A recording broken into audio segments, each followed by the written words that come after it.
Santé, la CGT Santé qui est à l'origine d'un mouvement de grève aujourd'hui avec un rassemblement prévu devant le siège du groupe Orpea. Votre parti pris ce matin, c'est de nous dire qu'après cette explosion de témoignages au moment de la sortie du livre enquête du livre Choc sur la situation dans les EHPAD du groupe Orpea, eh bien rien n'a changé. Dans les faits, ça veut dire quoi?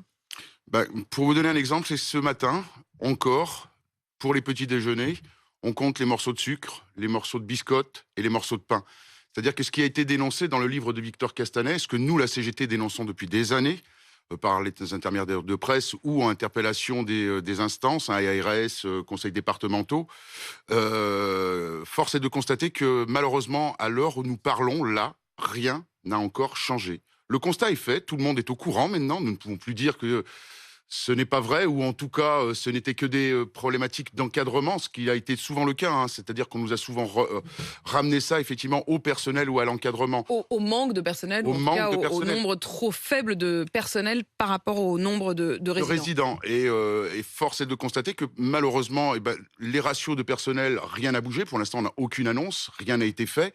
Et il n'y a aucune contrainte. Et au-delà de ça, c'est qu'effectivement, on se rend compte que le système lucratif qui a été mis en place dans la prise en charge de la personne âgée, est à bout de souffle. Et c'est vraiment ce système-là qu'il faut remettre en cause. Ça veut dire quoi? C'est-à-dire qu'en fait, au fond, il faudrait que des entreprises cotées au 440 comme Orpea, c'est fini.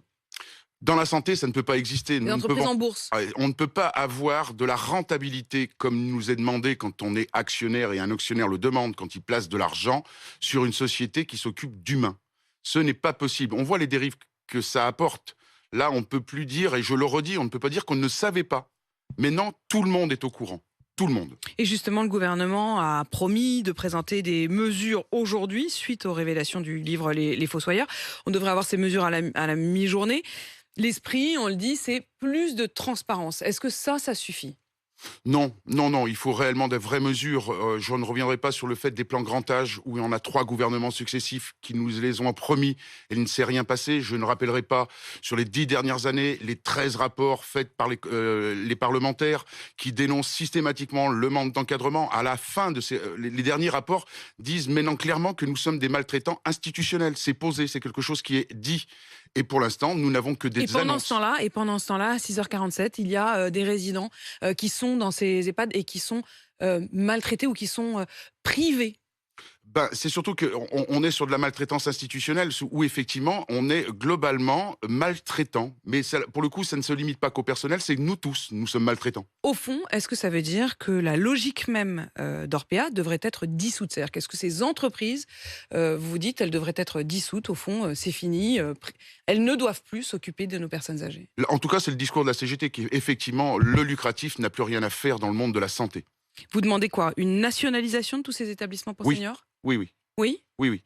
Quand vous regardez, en tout cas pour les EHPAD, tout ce que l'argent public est généré par cette activité, Mmh. il faudrait quand même peu de choses pour que ça soit totalement public. Mmh. Énormément de salaires sont payés par de l'argent public. Énormément de dispositifs médicaux et l'intérieur pour faire fonctionner ces établissements, c'est appuyé sur de l'argent public. Il manque pas grand-chose pour que ça devienne totalement public. En fait, c'est exactement le même principe qu'une école privée sous contrat ou une école publique. C'est-à-dire que les professeurs sont payés par l'État. Là, une partie du personnel est payé par l'État, ce qui est quand C'est même, ça. c'est quand même la chose absolument délirante dans ce scandale. Oui, parce qu'on voit bien que la dérive de ces entreprises commerciales, ne l'oublions pas, ce sont des Elles ont entreprises profité de ce commerciales. système? Oui. Pour vous, elles ont clairement Oui, profité de ce oui, système. oui, très clairement. On le voit, enfin, quand on regarde le classement des grandes fortunes de France, quand vous regardez les propriétaires d'entreprises d'EHPAD, ils font tous partie des 500 plus grosses fortunes de France. Et on ne parle pas d'entreprises qui ont été créées il y a 100 ans. Elles ont 20, 30 ans maximum.